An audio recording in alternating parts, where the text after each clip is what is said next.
Welcome to Doculink. I'm Sally Rubin. I'm one of the members of the steering committee of Doculink, which consists of Lynn Goldfarb, Colleen, Andrea Meller, and Stephen is here. And who am I forgetting? Okay, good. Anyway, we put together this event largely based on request from the last event. I recognize a bunch of your faces from the Welcome to PBS event we had a couple months ago, and I think we asked people, what do you want to hear about next? And 99% of the room said, fundraising, how do we get money for our docs? And as we all know, that is the big challenge, especially in this economy. And I think especially in this heat, doesn't it seem like it's even harder to get funded in this heat? So anyway, I'm really glad you guys are all here, and I do want to say right off the bat, thank you so much to our panel. You guys are all really, really busy people, and giving a whole Saturday afternoon for this is really generous, so thank you. And, I hope that our proposals will be better for having this event and ultimately make it better. I'll take a couple minutes just to read these bios, and then we'll dive in. So John LIGHTFOOT is a program officer at Cal Humanities. Cal Humanities promotes the humanities as relevant, meaningful ways to understand the human condition and connect us to each other in order to become a better California. As an independent nonprofit state partner of the National Endowment for the Humanities, Cal Humanities was originally founded in 1975 as a granting organization, but through the years has created and implemented its own signature humanities programs and projects. Cal Humanities now plays a critical role across the state in producing, funding, and supporting cultural experiences and events. Then we have Rick Perez, who is producer of creative partnerships at Sundance. I'll say a little bit about Sundance and then a little bit about Rick. Since its inception, the Sundance Documentary Fund has supported more than 500 films in 61 countries. A committee of human rights experts and film professionals make recommendations from projects submitted by filmmakers from around the world. The fund reviews between 1,400 and 2,000 proposals annually, choosing 35 to 50 for support each year. In funding such work, the Documentary Fund encourages the diverse exchanges of ideas that is crucial to fostering an open society and public dialogue about contemporary issues. The Documentary Fund provides grants to filmmakers worldwide for projects that display, take note, this is the important part, artful and innovative storytelling techniques, global relevance, contemporary social issues, and potential for social engagement. Rick supports all aspects of Stories of Change, a Sundance documentary film program initiative with the Skoll Foundation, working with Kara Mertes. The initiative includes a slate of 10 documentary films, impact campaigns, and convenings that harness the power of storytelling to advance the work of leading social entrepreneurs who are solving major global problems. So if that's your film, definitely be sure to go to Rick's small group. What was Rick's second name? The second thing? Second name. Perez. Oh, sorry. Rick and I are old friends. I just know him as Rick. Rick Perez.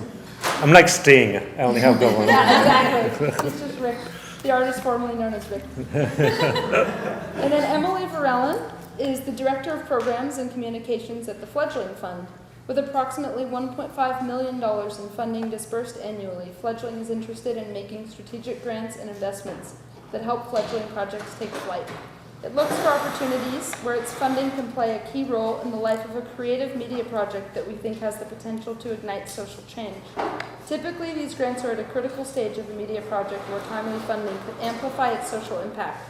So the focus is really on community engagement. That's the piece I want to be sure to highlight. When possible, Fledgling uses a three-pronged approach that includes funding for an innovative film or media project, funding for a strategic outreach and audience engagement campaign, as well as financial support for the community-based organizations that are committed to the issues raised in the film.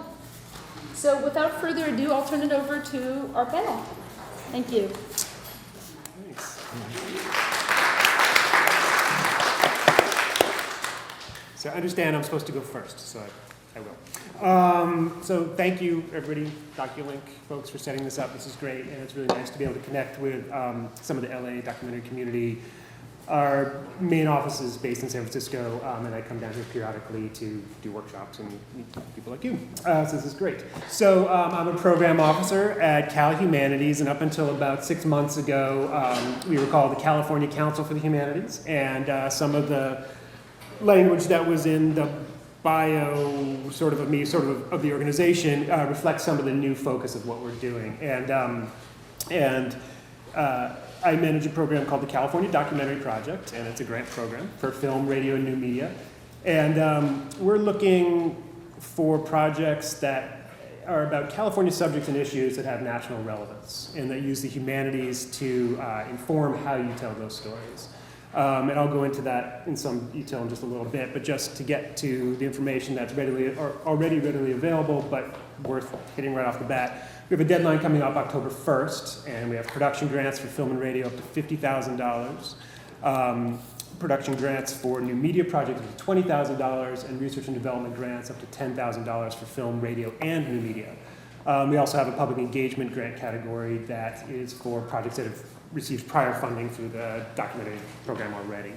One of the things I always like to do is kind of figure out who's either familiar about this program, the organization, or who's actually applied before. Has anybody in this room applied to the documentary grant before? And how about people who've received funding? Lynn back there, and a few. Okay, well, cool. So there's some familiarity. What I want to do is talk a little bit about the organization and then talk more about the grant program, and I'll watch my time carefully because I tend to go over on time a little bit. But anyway, the first thing to know about the organization is that we're not a state organization. We're a private, independent nonprofit. And our connection to the state is that the governor appoints a certain amount of board members, but at this moment we receive no funding from the state directly.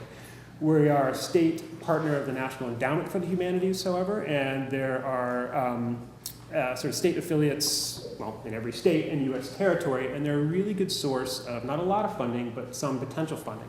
So if you're working on a project, say in Louisiana or New York or something like that, definitely look up the State Humanities Council for some possible additional funding. Our mandate, however, is to serve the state of California.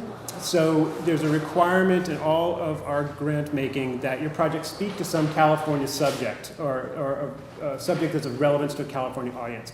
We don't, however, want it to be so limited to the state of California that people elsewhere aren't going to be interested. And so there's kind of a fine line we're walking where we want projects to be based here, but to be of relevance, again, to national audiences.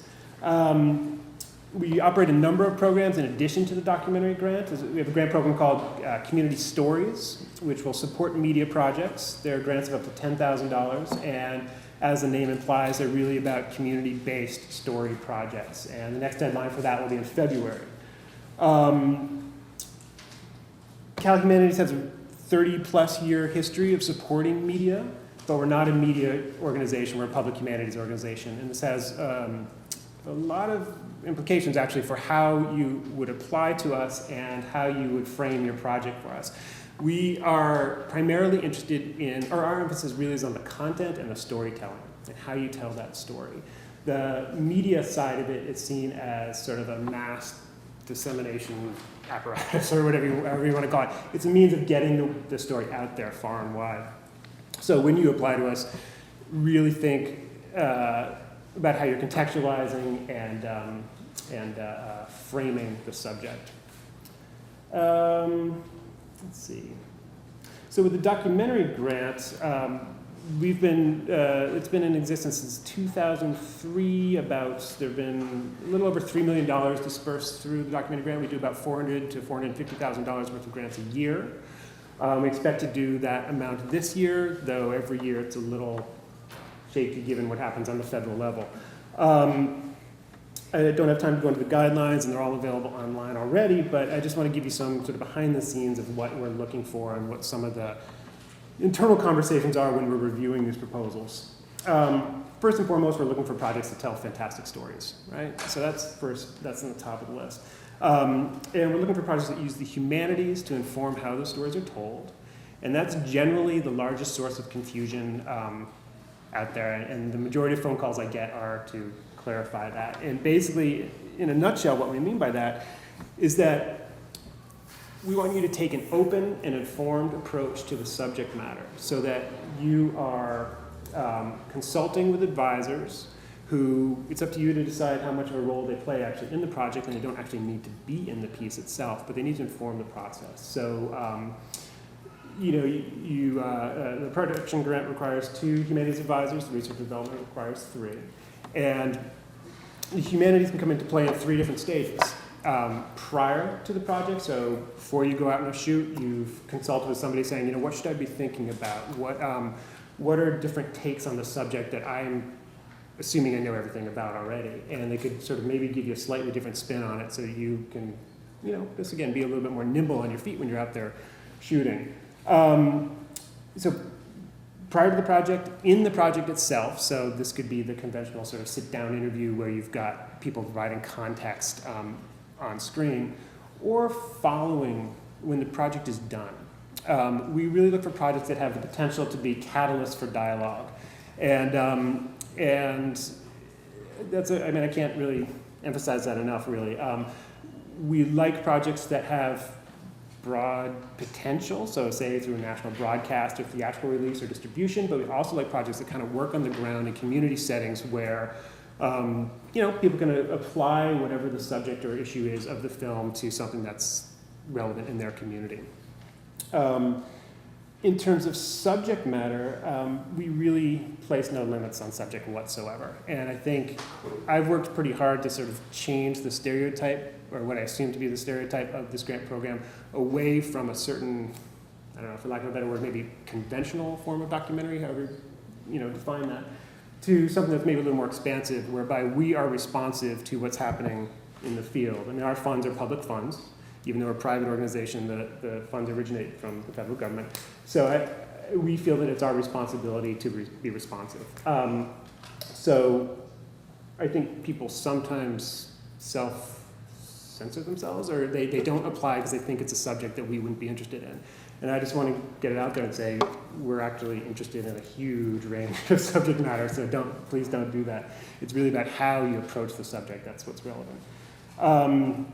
We have, for historical documentaries, we will support historical documentaries, but it's very important that those projects make a very compelling and convincing case for why they're relevant to a contemporary audience. All right, so it's not just this happened in 1868 and it's done. It's this happened in 1868 and it explains why things are the way they are today. It's important to take. There's certain things we won't fund. We won't fund outright advocacy. So, if your project is just sort of straight ahead, this is what's right, this is what's wrong, that's not going to work. And we won't fund projects that are what we call institutional histories that are funded by the institution itself, right? Because it seems promotional, or it can give the appearance of being promotional. What we're looking to fund are projects that we call humanities-based inquiries, meaning they're informed by the humanities, but in essence, you're asking questions, right? And so you're not saying, I'm doing the definitive history or the definitive story about this subject. I'm approaching it with an open perspective, and I've got a lot of questions, and I'm going to use this project to address those questions. I guess just another point to consider is that our funding is designed to come in early, and so projects aren't always, they're not terribly developed when they come to us, even for the production grant. So we place a lot of emphasis on the written proposal, a lot more than maybe some other funders. And so I would just advise you to put as much sort of craft and effort and creativity into that written proposal as you would into your work in progress or the media samples. Okay, one second. Quick question. The production grant, does that cover post-production series or is it just you only fund development and production? Our production grant will cover post-production, but you have to be in production when you apply. Okay, so you can't already be in. Exactly. So I think I'm wrapping it up here. You got another minute. Okay, good. Okay, so again, early funding.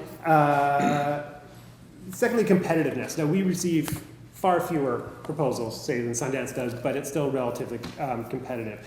And with $400,000 to $450,000 to grant, and with grant amounts going up to $50,000, it means we end up doing somewhere between 17 or 18 projects a year. We receive between 120 and 170 proposals per year, so it's competitive, but it's not as competitive, say, as Sundance or ITBS. I'm available for contacting between now and the deadline at any point. I have a card here, and at the end of today, feel free to grab it. Thanks.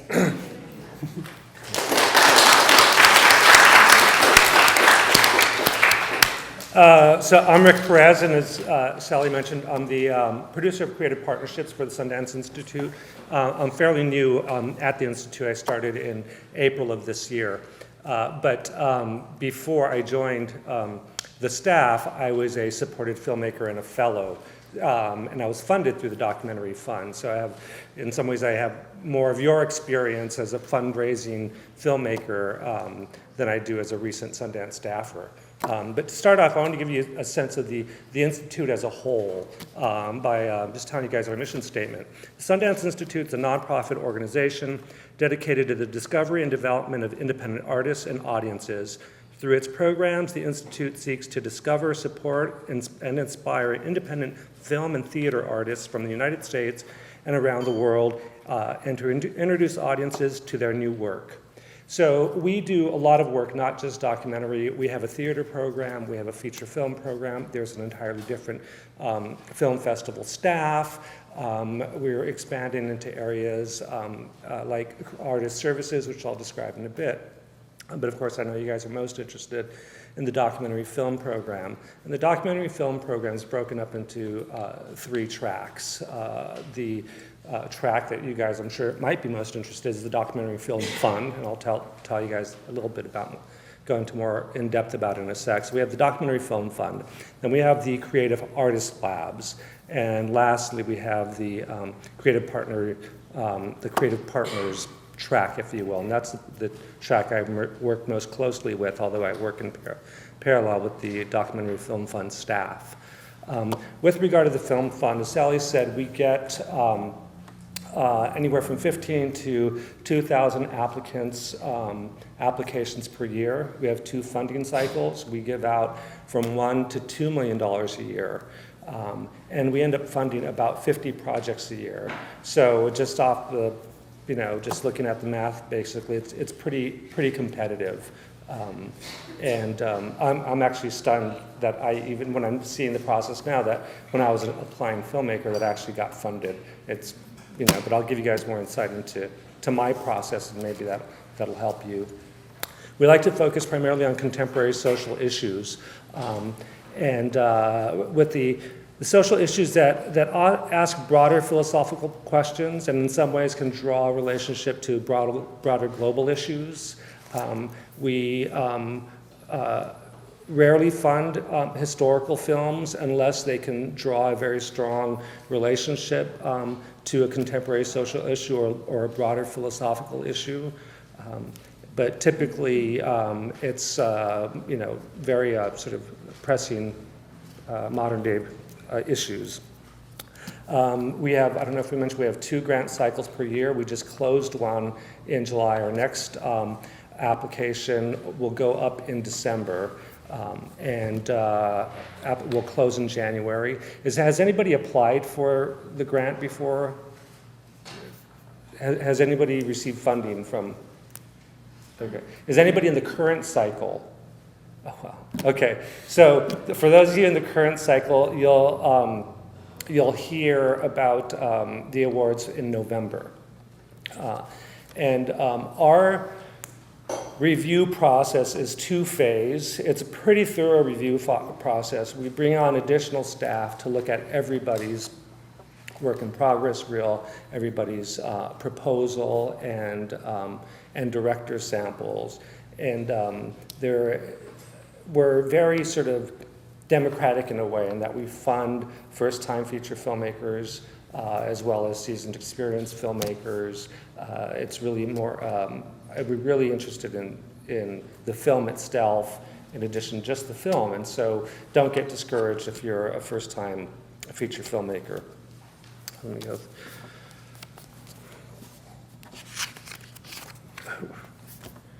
So our production grants range from $20,000 to $40,000. It's a partial grant.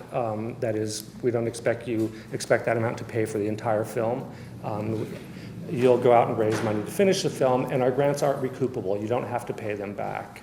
Now, in addition to the grants, once you're funded, you're available for or qualify for a number of services and support. You'll qualify for admission into our creative labs.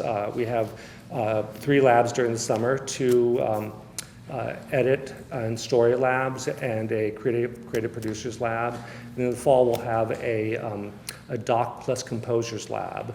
We'll also qualify for some artist service support. So one of the recent services we added with to help our fellows is a Kickstarter campaign. So we work with you to develop your Kickstarter fundraising and crowdfunding model. We have a special deal with Kickstarter so that you pay a little bit less. I think they charge 5% of whatever you raise. We knocked that down a bit. I'm not sure what the rate is. But also, it's when the Kickstarter sort of blasts or goes up on the Kickstarter site, you also go up on a Sundance curated page, and it goes out to a Sundance email list too, in addition to whatever email list you're contacting. So we help you guys raise money.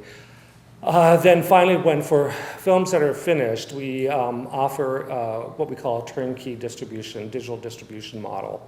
So some films that may not have the opportunity to reach the distribution platforms we'd like, a feature film distribution or broadcast, we have an outlet where we have a deal with iTunes and Netflix to help get your film out there, and we make it very easy.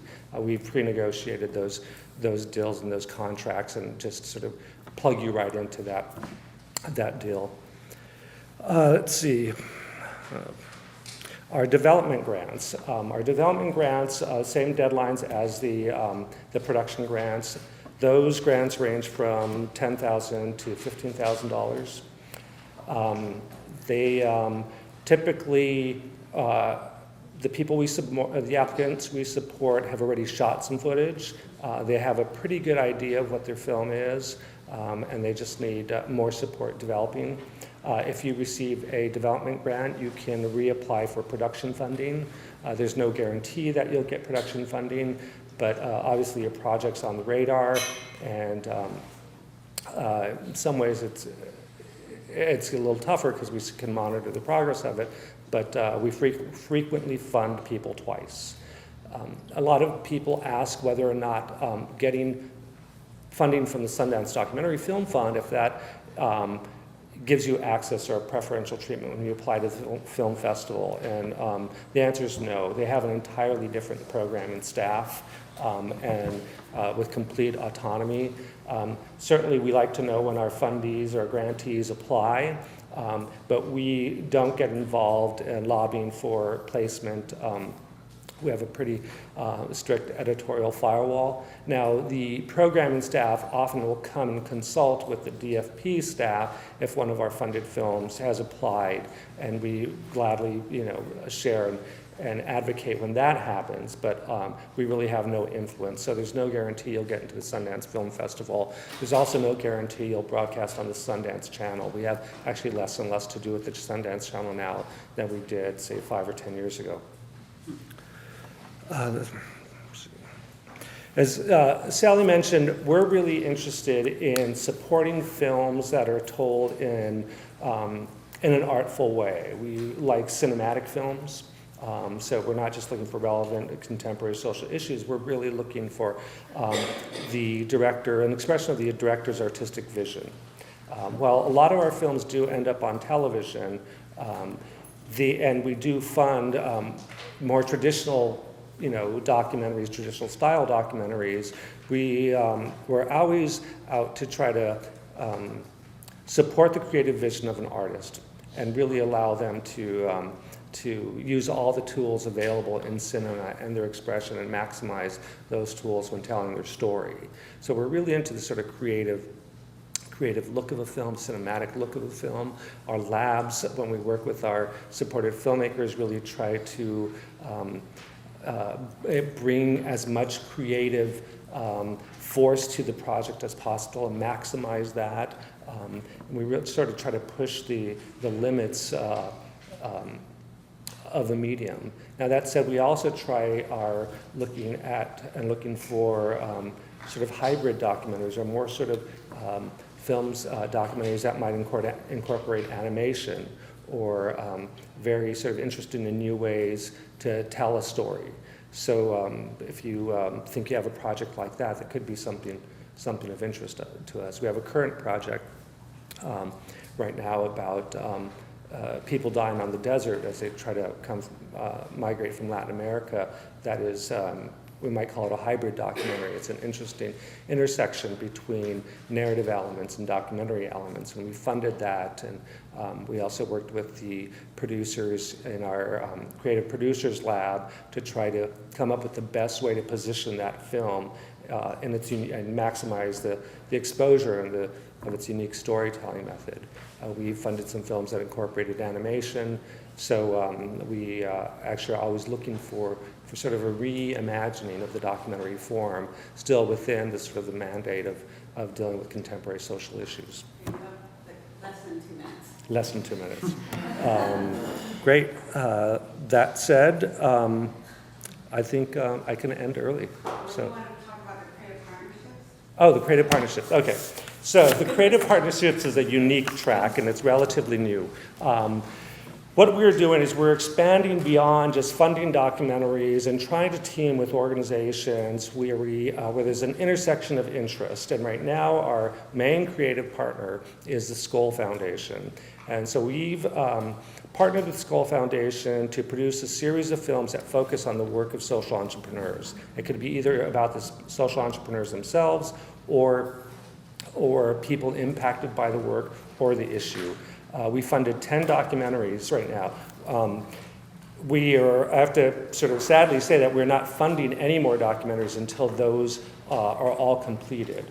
Now that said, we are in the process of working on other partnerships like it. And so once that comes through, it's going to sort of open the gates to other possibilities for submissions once we find those partners. And of course, those submissions and the topics of those documentaries will be based on the intersection of our interest in those organizations. Great.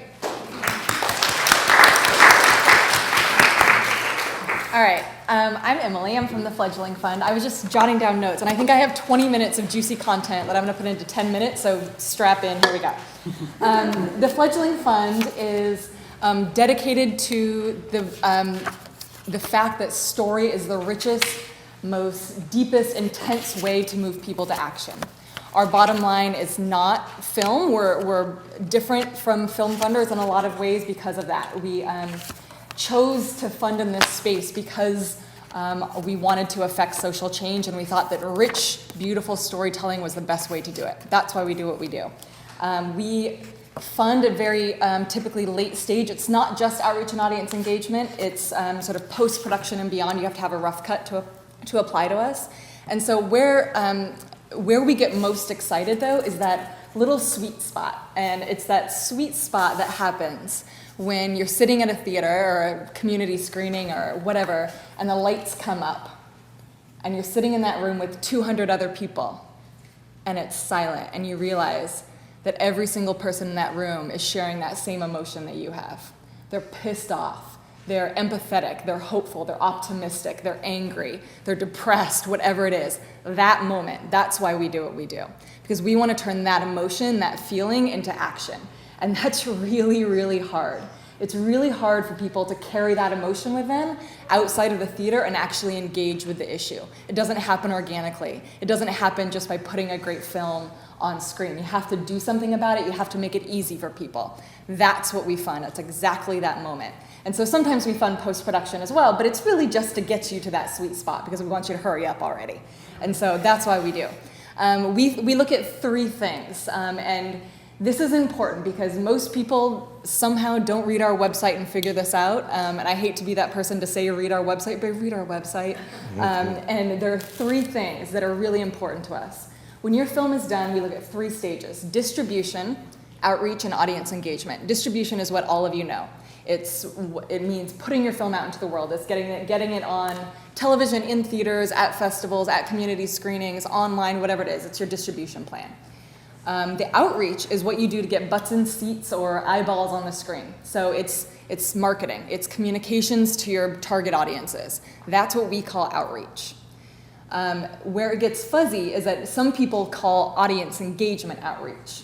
Big difference. For us, get it right, okay? So here's the difference, is that outreach is what happens before someone sees your film. It's getting into the film. Audience engagement is what happens after they see your film and they've got that emotion. So it's the transfer of that emotion from your film to the movement, from your film to the issue. That's that little switch that is so huge and important to us. So we look for that in your proposals, that you know what that trigger is, what that emotion is that someone's going to feel when they see your film and what you want to do with it. And so the other things that we look for are sort of, is there that sort of emotional thing, that X factor, and also is it an issue that's socially, politically, nationally, globally ripe?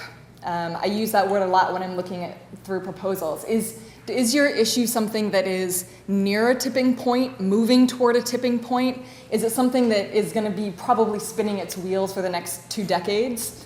Maybe that's still okay. We need to spin the wheels in order to get to the tipping point a little bit. But what I really get excited about are the issues that are gonna sort of move something beyond the cliff a little bit. So there are issues sort of right now in this country, globally, that are, we would probably all agree, are maybe at some sort of tipping point. So the LGBT issue, certainly getting close to that tipping. I think we can see progression in the issue.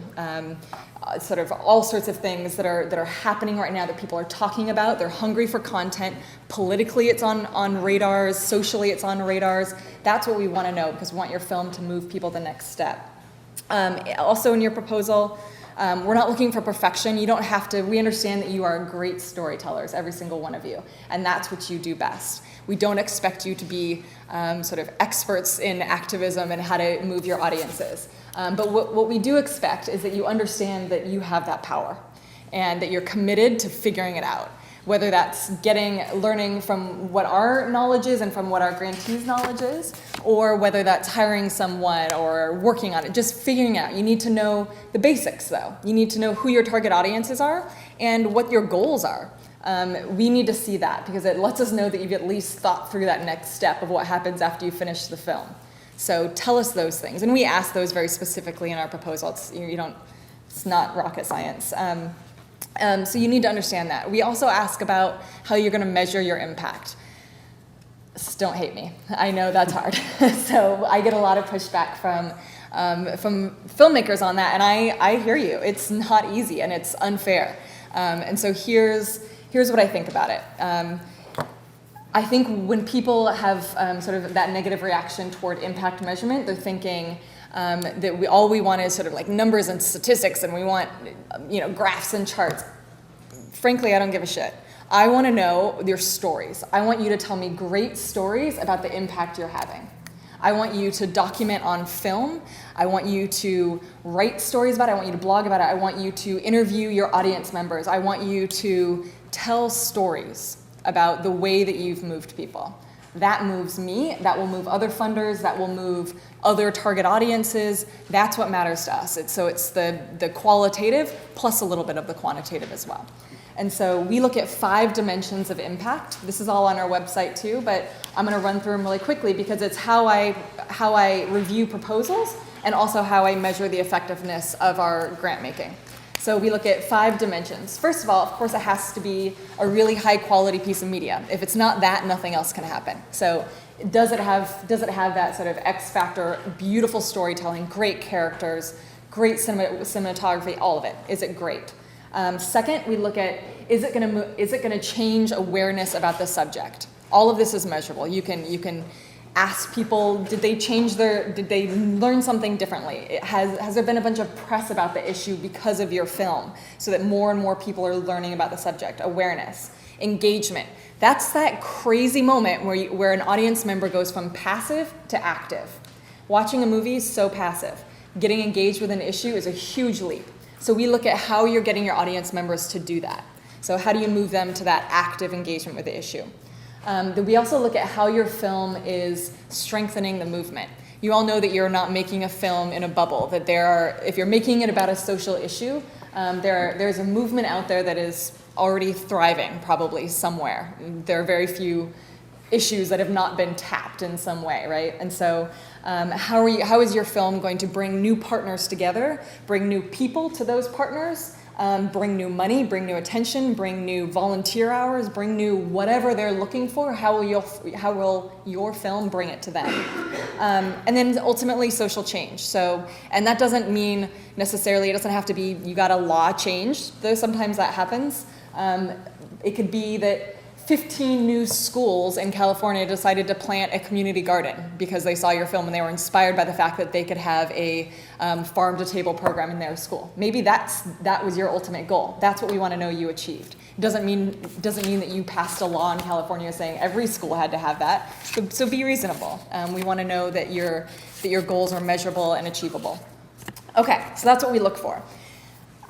This is actually interesting timing because if any of you have looked at our website in the last few days, you've noticed that we delayed the opening of our next grant cycle. And that is because we're changing a whole ton of stuff. And it's not changing the main focus or funding guidelines, but what it's going to do is be a little bit more helpful, I think, to you guys when you apply. So we'll have in the past we've had 2 funding cycles a year. Anyone could apply, open cycle, letter of inquiry, proposal, blah, blah. Now it's going to be broken up a little bit, and so maybe I don't know all the details, that's why I haven't announced it yet. But we're working on it. It's going to be broken up a little bit depending on what you're applying for. So stay tuned. That the next deadline will still be in September, but it will be a little different. It won't be the typical letter of inquiry and proposal that we've had in the past. And the reason why we're doing that now, that you'll also notice in September, is that we're launching in a completely new website and branding and all of that. And I mention that here because I think it's really great what we're doing, and I think it's important to tell you as you're applying to us as well. Two of the things that we're building into our website are going to, again, help better tell the story of what you all do. So better tell the story of the impact that your films are having in the world. One of the things that we're going to require of all of our grantees in the future, I just announced this to all of our grantees a week and a half ago, so this is totally new information, is that every Fledgling grantee will now have to create a Sparkwise page. If you don't know what Sparkwise is yet, check it out. I'm hoping that we influence a lot of other funders to jump on board with it as well. It's a new platform where you can use to track both your quantitative and your qualitative impact. So, and it's free, it's open source. Depending on how deep you go with it, you can spend 15 minutes on it once and be done with it, or you can spend a few hours on it and check up on it and really make it robust and useful. It's really up to you. I think it's got great potential. Every single one of our grantees will have an embedded Sparkwise page in our website now moving forward, and it will be a requirement. So that's the news. Okay. Yep, I'm doing really good here. I was just they both talked about kind of how many applications we get and things like that, and I feel like that's something you might want to know. In the past, with our 2 funding cycles, each funding cycle we get somewhere between 400 and 500 applications, and we make somewhere between 20 and 25, but we always try to cut that down. We're always trying to go fewer, deeper, but we end up not being able to say no to more than we'd like. And so 20 to 25 grants in each round typically. And it's anywhere from 5 to 75,000. The average and the mean is probably somewhere more like 25 to 30,000. And it's very, very common that once you're kind of in the Fledgling Fund family, that you get multiple grants after that. Most of our grantees come back for additional support. If you've sort of proven yourself, a lot of times that first grant might be for late stage post-production, and then they need an outreach and audience engagement grant, and then they're doing great, so they need another one because they don't want to lose that momentum. And then the last thing I'll say is that along with our funding comes a whole ton of in-kind support, a whole ton of it. Everything from, you get a lot of sort of in-kind consulting, just brainstorming hours with me, and anyone that I can send you to. You get all sorts of, we're building up our sort of networking and all sorts of connections between our grantees. We're about to, again, new announcement, our grantees don't even know this yet, lucky you. We're about to say that we're gonna provide funding for our grantees only to document their impact. So we will give you small micro grants that you can apply for anytime. We'll have a quick turnaround. You can use video or other sort of innovative storytelling to document the impact you're having, and so that we can share that and help better tell your story. So we do a lot of in-kind support for our grantees as well, and find that that's really useful. That's all.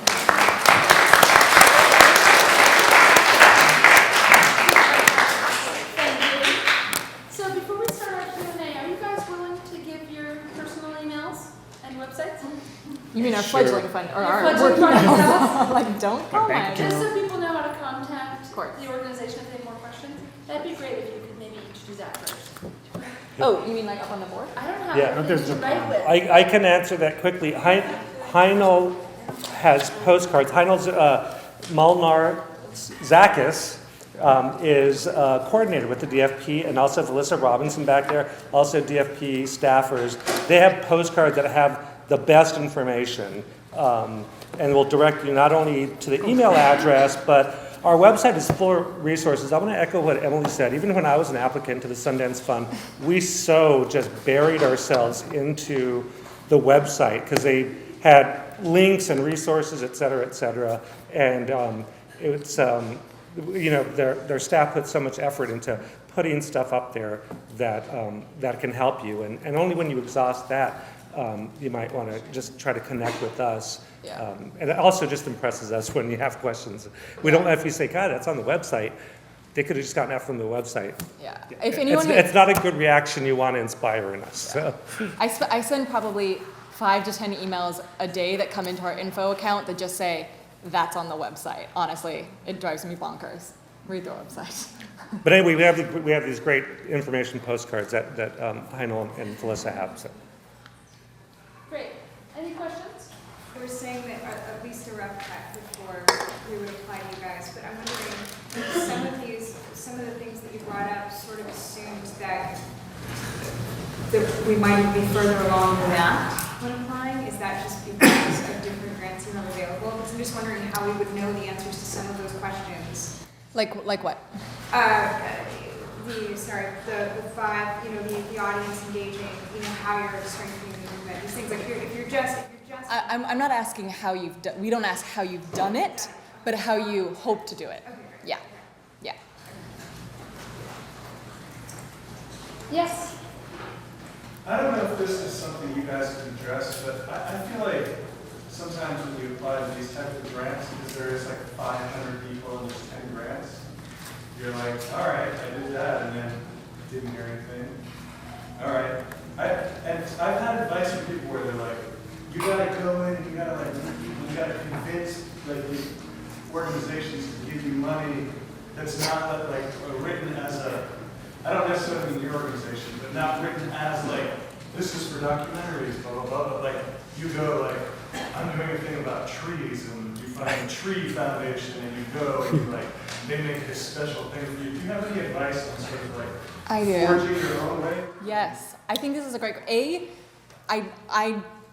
We keep it really fair for people. People want to say, like, oh, can we meet for lunch? Can we meet for coffee? And the answer is usually no unless you're a grantee, because frankly, like for people that live in Arkansas, it's just not fair. And I really try to keep it safe. But that's really different. If there's like small family foundations that someone, take them out to coffee, for God's sakes, you know what I mean? But that question I love, because whenever I'm doing sort of funding workshops and things, that's honestly, I think that's the key to success. Those of you that have very strong sort of social issues in your films, specifically social issues, there are a very finite number of film funders, and we are all obviously get way more than we can fund, and there's a major gap in funding in this space. Go after the issue funders, the foundations that say they don't fund film. It's not true. You're not pitching them right.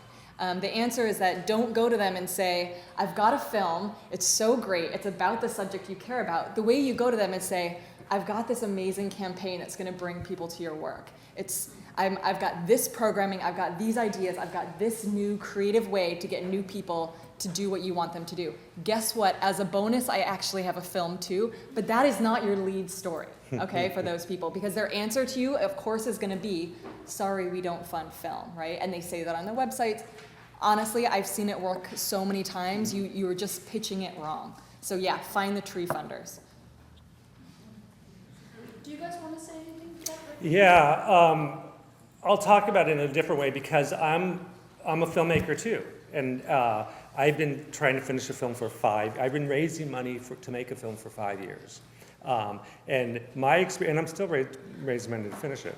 My experience is it's a full-time job, aside from making your living. And it's all possible avenues, the avenues that Emily just mentioned, and opportunities to try to just not be an anonymous applicant.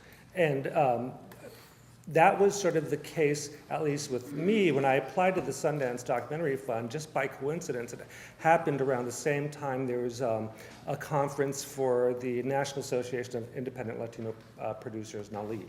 And Roddy Taylor was taking meetings, who actually oversees the fund, and she recognized my application and recognized me as somebody participating in the market at that, and she requested a meeting, and we met and had this wonderful conversation that ultimately she said was the deal closer.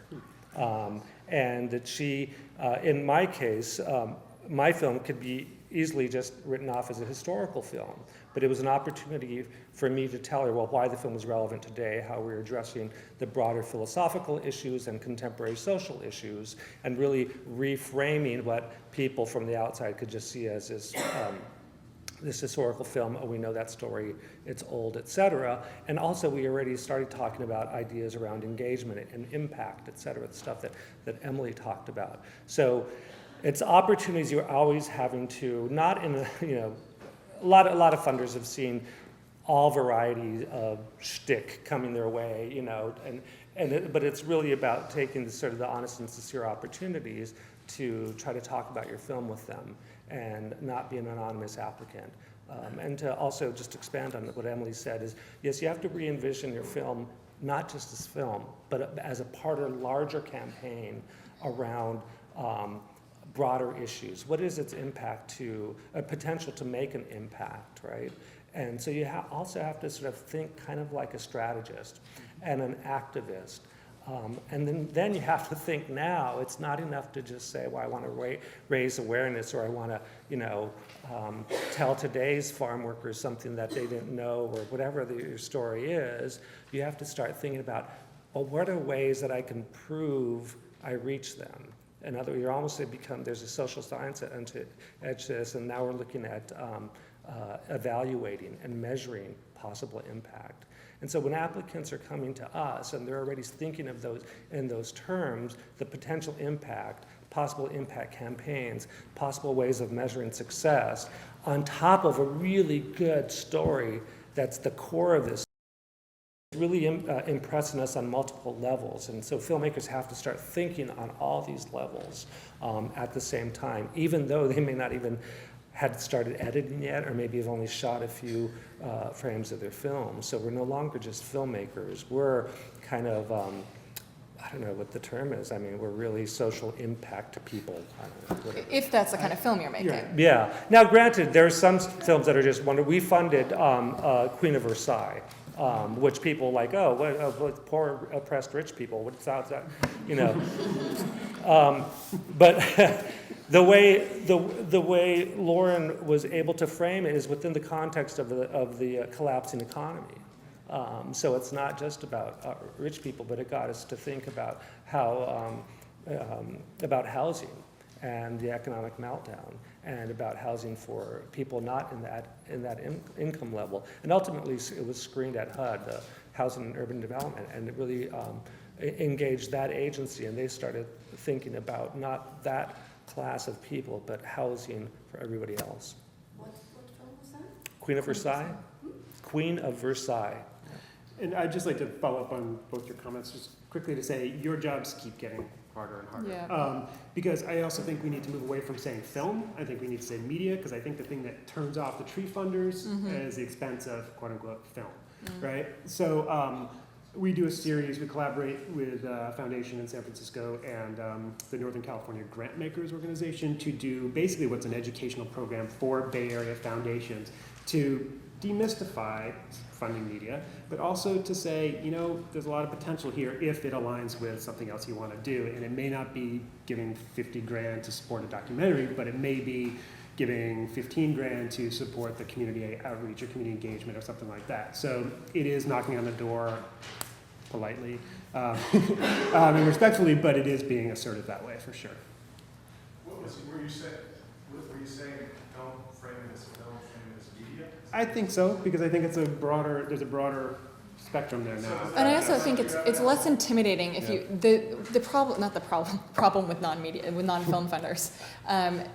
It's an intimidating space. Whenever I meet someone that's a issue funder, right, is I wouldn't even know where to start. I don't know how to evaluate a film. I mean, they're used to funding, the quote unquote soup kitchen where they're like, we funded 50,000 meals this year. So it's so measurable, so easy, so trackable, so you can communicate it. When you talk about film, you all know it's much more sort of ethereal. You can't really track it like that. And so they get really intimidated. They don't know what post-production is. They don't know what a rough cut is. They don't know how to watch a rough cut and know what might come out of it. Right. And so it's just a completely different language for them. And so when you're talking to those funders, leave that insider baseball stuff behind and pretend like you're talking to your grandmother. Honestly, I mean that in like the nicest way, because it's intimidating space. Our single largest funder that we finally, we were like courting them for about a year and a half. When they finally read our proposal, by then we'd polished it, and we said, we framed, and they knew about film, but we framed it that this was just part of a larger social impact campaign. So what we are trying to tell them is they're actually funding a social impact campaign built around media. I still fall into the trap because I'm a filmmaker of calling it film, but if we think about it media, because it won't, ideally, for your film to have the most impact, it won't be just a film. There'll be, whatever long form, 60-minute, 90-minute, but you got to start thinking about, well, how do you reach the people, online who are only going to consume it in 5-minute chunks, and if there's a target impact audience, can you expect them to sit through 90 minutes, or do they really need a half-hour version? And then they can launch their whatever action from there. So you have to think about it as multi-format and multi-platform. But yeah, the film or the media is a piece of a larger initiative and campaign.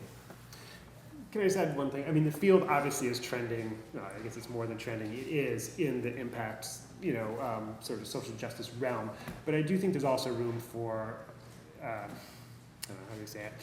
Art, Big and time. not, Big time. and not to lose sight of that. Yeah. I mean, I think we've all said that in our own way, but just really the creativity that you bring to the projects is so important because you want them to be accessible. You want people to watch them. Yeah, art and impact aren't exclusive. Yeah. I have a question for you guys following up on that, then let's go to you because you've had your hand raised. How do you know, let's say we've been trying to raise money for an idea for 2 years, 3 years, 4 years, 5 years, some of us, and we're not getting many grants. How do we know when an idea, maybe we just haven't found the right funder, or how do we differentiate that from, this really isn't that great of an idea? We need to believe in our own projects, but some films are more effective than others. How do we actually know? I don't feel qualified to answer that question. Funders shouldn't be the one that funders should not be the ones that tell you if your idea is great. I don't know. I feel like that feels like way too much power in our hands. Yeah, there I'll might. speak for myself. Of course, I advise always having relationships with mentor filmmakers whose opinions you trust and you're consulting with. And they may be able to tell you, but you have to be willing to ask yourself that question. Is this film not meant to be? Is this not a film? When in my previous job as an executive producer at Brave New Films, I used to field a lot of pitches. And one of the first questions I would ask when somebody would pitch something to me is this a film? It may not, it may be a book, or is it, in that case we were it was a half-hour documentary series. Is this story going to hold a half hour? Is this a half-hour film or media, or is it 10 minutes? You know, so those are some very fundamental questions filmmakers have to ask themselves from the get-go. Are people interested in seeing this, or is this only something me and my mother are interested in seeing? Mm-hmm. I'll say quickly too, I didn't mention this, but I wish we got more applications for shorts. So those of you that are short makers out there, Shorts We're in- under 30 minutes. well, I mean, again, for us, the bottom line is social change. A 30-minute or a 5-minute or a 10-minute or 45-minute piece is much easier to get people talking afterward. So it doesn't matter the length. Right. Did you want to say something on that, John? No, it's good. Sorry. No, it's fine. It's good. Yeah, sure. I'm very curious about the issue of neutrality, and I'm working on a film right now that I have a tendency to look at it more as an art film than a journalistic film. But from what I understand, Cal Humanities might have a sense of like, you guys don't want to look at the film as advocacy, it's more like you're looking for neutrality. And it seems to me like the Fledgling Fund would be totally okay with something that makes a point and is... Yeah, I want to piss people off. Yeah. Okay. So I'm wondering, how do you guys see that, and how does Sundance do this dance, so to speak? I'm very curious about that. Sundance dance. Well, for us, we think if there's a powerful story, like we don't like news documentary, this side says this side says that, right? We think that there's powerful nonfiction stories told from the director's point of view, that's the starting point. And that's really for you as a filmmaker, that's what has to move you, not what you think whatever target is on the other end is going to want, whether it's a funder or you know, an impact donor or the Trees Foundation. Really, you're going to make the best possible film when you start by pursuing what you want to do, and not shaping it to guessing what, you know, in my fundraising process, there's this one funder, we went to 4 different times, and they gave us feedback notes. By the 4th time, we're like, you know what, I'm starting to shape my proposal to all their, and I'm making their film now. And so my producer and we were like, you know what, that's not a good funding route, because we've moved away from the original inspiration. So and that's going to come through. That comes through to us, as particularly at Sundance, because we're so artist-based. Mm-hmm. Do that. Rick, I totally get what you're saying. I think my point is that, like, you know, there's a point to be made on the film, but what I'm getting feedback from consultants and some distributors is that if I were to just have like one dissenting voice, that would be enough to have a wider audience, because people are going to say like, well, you're not really doing a propaganda film per se. Mm-hmm. So, you know what I'm saying? It's a very small nuance where you're still making an art film, you're still making a point, but you're allowing a different voice to be included on the film. So, you know, just toying with that idea, but not really sold on it quite yet. I feel more like you do. Yeah, I think in the artistic process that I'm a very intuitive filmmaker. I'd shoot it, try working with it in the edit room, and see if it fits and it feels natural. And I'd just say for us, I mean, I don't think we would define what we're looking for as neutral. I mean, every project's going to have a point of view, Yeah. and I think what we want is we want it to be an informed, smart point of view. You know, I mean, not a sort of a knee-jerk reaction to something. Also, since we fund relatively early, you know, things can take a different course. At times, I feel like I'm approaching issue-oriented funders with our topic, but I'm trying to say, I'm putting it in their realm and what they're looking to advocate. But I'm actually really looking for that funding. I mean, I think I was being kind of jokey about, you know, you can't really hide it that much. I mean, they're going to know your filmmaker, right? Like, it was being a little facetious. The question was, how do you sort of go to these issue funders that are not typical film funders and not be disingenuous and not seem disingenuous about what you're trying to do. And I feel like even if the funding, you're specifically looking for post-production, you need $20,000 to finish this thing, whatever it is. If you really do honestly have great plans for what you're going to do with the film afterward, that's part of the story, even if the funding isn't going to that. Yeah, we were, again, with our single largest funder, it wasn't a film fund, it was an issue program, and we told them, well, this is our our goal wasn't to show this film in theaters, this, that, and the other. It was really a social impact goal. And so we are very explicit in the conversation and in the proposal saying, this is our project, this social impact goal, using this film. But to execute this social impact goal, we have to finish this film. Right. And so they knew exactly that they were giving us money to finish this film so that we're one step closer to achieving this social impact plan. And we are obviously completely sincere about that social impact plan. We're not just going to finish the film and go home. So. And we're completely transparent, and you know, yeah. You both seem receptive to that approach. I mean, Well, in this case, with this funder, you know, because it started as a conversation. It was an invitation only. Well, not invitation only, but it started as a conversation. That's the one that we took us like a year to get their attention, and then another few months to really have this conversation, to fully explain what we were doing and how the film is and how they can help, how we needed their help. And forgive me if you said this already, but the Sundance Documentary Fund, is that just for production, or does it also do, development and production, but does it also do post and audience engagement as well? Yeah, so we have the development grant, and then it's actually production and post-production. It's the same grant, so you apply for it. And then we do have audience engagement funds, and that's limited to our grantees. Yeah. Thank you. Hi, I'm Stephanie. Hi, thanks for coming out. Question, you talked about media and films and shorts and stuff. What do you think about the idea of a documentary series? Sounds cool. Yeah, why not? Yeah, sure. Yeah, Do it. they're tougher to fund because actually I executive produced 3 series at Brave New Films, and so they all came from private funders. So Sundance we don't fund series. So it's a real, I think it's more of a challenge to get funding for. But yeah, there's obviously some subjects are better addressed in a series. Where would you go for funding for series? I couldn't tell you. In that case, when I EP'd those, the funding was already secured through private relationships with the production company and the funders. And so, yeah, it's hard enough funding one film. A series of films, Yeah. you do the math. So. Yeah, like even like we're open to the idea, but you would still, our grants aren't big enough to cover one, let alone multiple. So it's not as though you would be applying for one at a time kind of thing anyway. So, good luck. Series or a series of films? I'm sorry, what? Television series? Either, whatever, just multiple, yeah.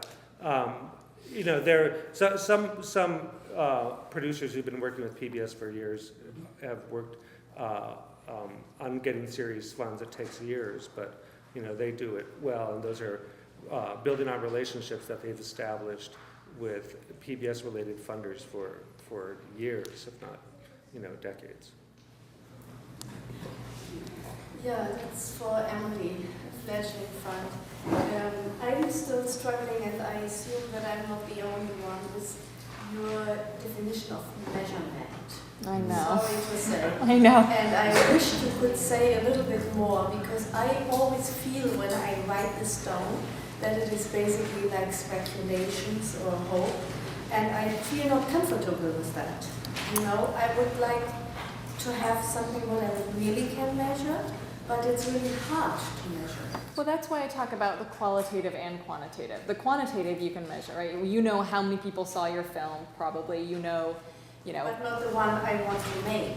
I cannot know that. Because we don't expect you to know that. We don't expect you to know that when you apply. Certainly. What we want to know is, who do you want to see the film? So what kinds of target audiences? Are you talking about males, but what is sort of the pathway to change, right? If this and this and this needs to happen for something to change socially, who's on that path? How do we get the film in front of them? So I want to know who they are. I want to know what you're hoping that they feel and do as a result of your film. And we don't expect you to measure anything before you're measuring it. Because it's really hard. Yeah, you can't. That's not what I was saying. I was saying afterward how I evaluate the projects that we've already funded, that have already gone through the whole cycle, done the outreach and audience engagement. Then we ask for measurement. Not when you're applying. One of the very key components of Stories of Change, which is the Creative Partnership Program that I oversee, is we're just launching a really intense evaluation study of Stories of Change. And so we're starting to grapple with these issues. So one of the things where you might start, you have to imagine how things could be measured. And even in the film that I'm finishing, we figured out who are lined up our outreach partners, right? And we know that one of the criteria for them being an outreach partner is they have to actually count the people at their screenings and give that information to us. So that's one way. It's like, oh, that's one way we can do it. And there's obviously Google Analytics for the online stuff, et cetera, et cetera. A good place to start, there's a couple of impact studies already available online. I think Fledgling has authored one, right? There's one that's really intense. It took me twice to fully get it. It's the BritDoc. End of the line? No, there's the one on the Inconvenient Truth, the Just Search one. That one's intense. If you start reading that one, you can see that's the high bar. But it'll start getting you, it's, just Google BritDoc, BR, like British, BritDoc, Inconvenient Truth case study. Google that and something will come up. What about the Center for Social Media? Center for Social Media has a bunch of them. Read these things, and it'll start jarring ideas on ways that you can plan your outreach and impact and engagement plans and how you could possibly measure. And it doesn't have to be an exact science in terms of measurement, but you can start imagining ways that you can get the information that funders will want. So I'm going to take 3 more questions, then we're going to divide up in groups according, so you'll have a chance for more questions, but 3 more that are, more general for the group if we could. You have 1. Anybody else have 1, 2, 3? Okay. There's been a lot of talk about activist films, kind of outreach, and that's great, but I'm not really interested in that. Can you speak more about nonfiction, documentary features that address not activist subjects? I just feel like I'd like to hear a little more. Don't look at me. Well, I'll tell you, I love stories. That's really... Because I'm not fighting any kind of audience engagement or impact. That's That's great. completely, That's okay. completely, it's almost coincidental that the work I've done has been in social issues. It just happens to be that's where, I don't want to be an activist, actually, frankly. I'm primarily a storyteller. It just for me, that's where the most interesting stories happen to be and the ones I have access to. But ultimately, it's about story. If you tell a great story, you're going to move people in some way, shape, or form in the same way that literature moved people for centuries. And there was no activism component to that. It's no different. So when you look at these proposals or not, Well, what you have to tell yourself is, like with my film, who are the right funders to go to? And so that's, it's possible you're narrowing your field, your pool of possible funders because of your film. And, it's a tough marketplace, and that's just the reality, that your film may not be appropriate for all funders, and you have to be very smart and strategic on who you approach. That is definitely, what you are describing, I think, is more our sort of territory in some ways. But I think a lot of what the sort of social impact can come out of those films, even if that's not what you're necessarily setting out to do initially, or if you're sort of approaching it a different way. So just as an example, we supported a project about the band Fishbone, Los Angeles band that is got a built-in audience because it's got, the band has fans. But what the filmmakers are doing is they're looking at questions of race and popular culture from, the 80s on today, whatever, and they're getting at some really serious stuff, but it's kind of wrapped in this somewhat entertaining package. And to me, that's a really smart way to go about it, because you're getting to audiences, it's that beyond the choir sort of audience. And I don't know, for us, I think that's what we look at. We don't necessarily lead with the advocacy, well, not advocacy, but whatever the issue. but it's got to be there to some degree for sure. Going back to the very basic, like you ask yourself, well, is this a film or is this a book? When you finally realize it's a documentary film, I think the next choice is, well, is it a film for funding through foundations, or is it a possible commercial venture where you might have investors?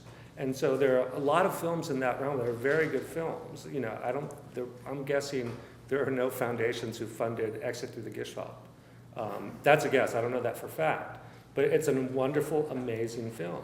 And so it's a choice that you make at the very beginning. It sounded like we made the presumption that people are making social issues, you know, foundation-funded, nonprofit documentaries. You may have something that could compete in the, you know, in the free market, and that might be take on investors.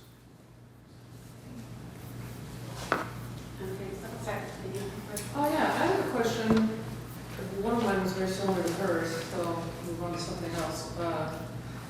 If you are not doing a documentary with these social issues, and you want to, say, apply to like the BBC or the History Channel or something, I know you're from 3 very different entities. Do you have any advice about, I mean, for one thing, do they even help fund, or are they only interested in a finished product? That's out of my experience. Yeah. We're all This so is different. so. Both of those entities will do acquisitions if they like a finished film and it's in their sort of programming, you know, what they're interested in programming. It's very difficult if you don't have a relationship with them already to get them to give you funds or to even get into the door to pitch something, particularly one-offs. They're businesses, so they're ultimately need to sell commercial time and they need to fill airtime. So when it comes to them funding stuff, they're working with the supply chain that they're most comfortable with, that they're established, you know, relationships, and they're filling time. Now, that said, they do acquire great films that, you know, get a lot of attention at film festivals. That's after the fact, after they're done. Do you have, along that line, do you have any advice about finding private investors as opposed to these grants? I mean, that's always, it's the, how would I describe it? It's as simple as knowing rich people. It's access to the elusive, high-net individuals. But it's knowing rich people and knowing how to ask them for money. Yeah. It's the ask is the... Yeah. Well, in some cases, access to just knowing is the hard part. Okay, that's... One last, well, yeah, one of my questions actually got answered, but I just wanted to know, I guess just to end, everybody has sort of really, whenever you ask people what they're looking for as far as creatively, they always give you an answer about a great, fascinating story. That could you all just give us a couple of them that you've seen recently that sort of speak to what either your organization likes or what when you look at stuff, what you like? Sure. You know, I'll just reference a film that I think I talk about every time I do something like this, but it caused 45 minutes to an hour worth of argument, basically, internally about this project, and it's called Seeking Agent Female, and by a filmmaker who, this is her first big project, and it was a total risk because she found a middle-aged white man who has an infatuation for Asian women, and he was in the process of dating women via the web in China, and it's sort of an uncomfortable situation. And people were just like, oh, we can't support this. Other people were like, oh my God, we have to support this. And at the end of after this debate, we're like, this is amazing. We've been talking about this for so long. What a great project. And the most amazing thing is she pulled it off, right? It could have been like, oh, it went nowhere because this relationship didn't pan out or whatever. But all the stereotypes and assumptions that you go into it with are totally flipped, right? And the dynamics, and you're just like, this is amazing. And the filmmaker's part of the project, so it's very rich. I don't know, it's being broadcast fairly soon, so it'll be out there. Anyway, and so I don't know, it had this element, this sort of like spark to it that was just jumped off the page and jumped off the project too, off the work in progress. But how is that, the thing with your foundation that I always find tricky is, so what was the humanities element? Because it's like this, I've seen the trailer, Yeah. like she's a girl, it's Yeah. like she puts herself in the film. Yeah. It's like this, like cross-cultural, like. Well, she's asking questions. But not really love, or Yeah. whatever, like, but, so where's the, like, it's humanities, I think, like, related to John Steinbeck, or, you know? Yeah, that would be a more maybe traditional sort of take on the humanities. And, I mean, I think looking at maybe what the NEH does is sort of, whatever, it's more official humanities. No, official's not the right word. Traditional humanities.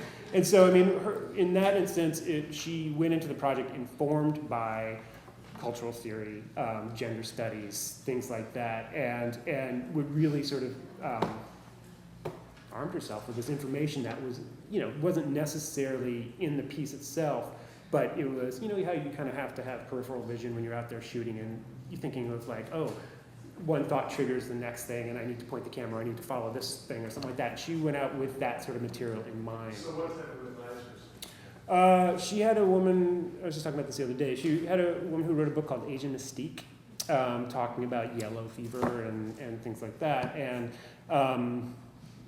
she has experienced it personally, but also studied it, from a sort of more intellectual perspective. Okay, so that's one. What's another one? Give another example. I was gonna say one. Yeah. We talked about it for 45 minutes things. We had one that we just funded in the last round called Sexy Baby, premiered at Tribeca this year. The three of us that run the Fledgling Fund had dinner sort of the week after we had watched it, and we had this whole 3-hour meeting planned with this dinner. And honestly, we talked about that film for 2.5 of the hours and got nothing else done. And at the end of it, it was like, obviously we have to fund it, and because ultimately isn't that the point that we. Right. It's interesting. The three of us at the Fledgling Fund are three different kind of, one is a grandmother, one is a mother, and I'm not yet a mother. And so we had this whole conversation about what it means to be a woman after watching this film, and all of our minds were blown. And so it's that sort of, I'm wearing the shoes of an audience member, not a funder. Did it evoke something? And it's as simple as that. Was it a strong emotion afterward for us?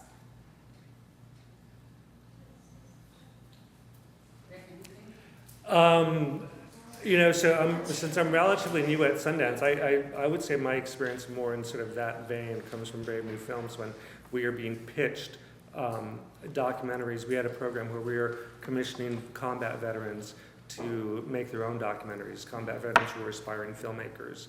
And this one guy,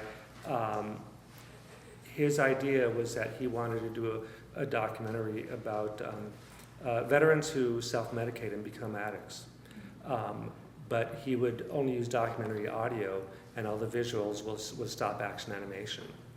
And we're like, holy, what could that, could it be cheesy? And then he had showed us something he had done which was similar when he was a student, and it just was so amazingly powerful and out of the blue. It was completely a new imagining of the documentary form, and it had all the emotional power. So I think this is a great way to stop before you break into groups. And I think what all of you have said is what's grabbing you is something that the proposal, the idea is grabbing you. It's allowing for discussion, engagement, and everybody, all three organizations look at those criteria.